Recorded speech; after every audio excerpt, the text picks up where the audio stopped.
Hi folks, once again Cody coming at you on a very pleasant day here on Lincoln Lane. I had a request from somebody in one of my groups regarding the ignition switch that I mentioned needing replaced on these 1980 to 1989 Panthers. Right there's your ignition switch. It is a column mount part. I'll show you here in a second where it goes. I've already taken the old one off here, but you're going to clearly see where it goes and how you remove it when I show you here in just a second what you do. But this is a known problem part with these cars. Years ago, there was a recall on the ignition switch because they were splitting apart. This is the metal and the plastic. These are two separate pieces that are joined.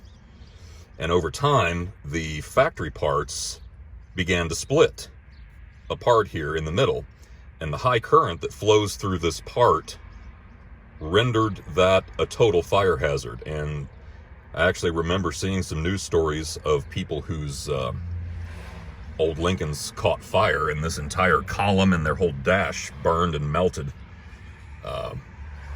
over this part. So this is one of the first repairs I recommend making if you take one of these cars in that you have not always owned.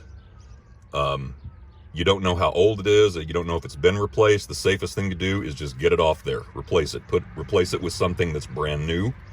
Do not use a NOS Ford part because those were the problem parts. So, anyway, it's very simple.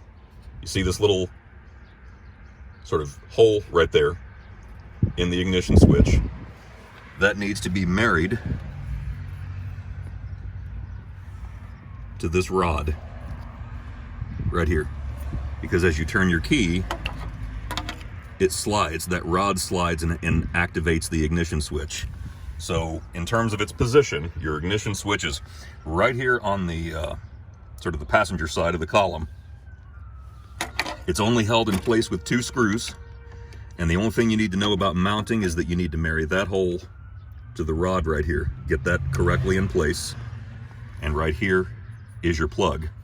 I don't know if I can do this one-handed or not, but this is basically just 2 screws and a plug. You see this is all copper inside there. Sometimes when you take your old ignition switch off, if it has split, or if you're just changing it for the first time, you'll even see traces of melting down in there where the part has gotten really hot over time. So again, you do want this part to be brand new. There's your plug. So basically you slide it on there like so.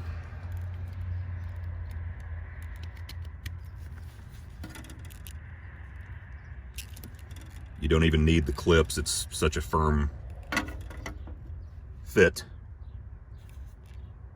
There's your hole. There's the rod.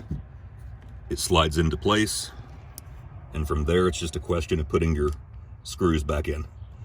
Originally, you're going to find tamper-proof screws in here, which have strange, obscure heads on them. The older cars are very difficult to get those off, even if you do have special tools. What I recommend doing is just getting a Dremel and slicing a flathead notch into those and just backing them out, and don't reuse them. What I typically opt for is these Phillips head screws from Lowe's. Much easier to work with. They are the exact diameter and length, and they just go right in there. I'm not going to be able to screw this in one-handed, but they just go right in there, and at that point you can close your column back up. I've been doing other things with this. You don't actually have to probably tear all of, well, actually you typically do safely have to take all of this off to get your column trim off without scratching everything up. But I was also changing the bulbs in this instrument panel, which is why all of this is primarily taken off. But that is the bottom line concerning your ignition switch. When it's replaced and back in place like it's supposed to be, and the screws are in, it looks like that. And you should be able to turn your key freely, and that is the part that engages the ignition process. So if you have any questions, let me know.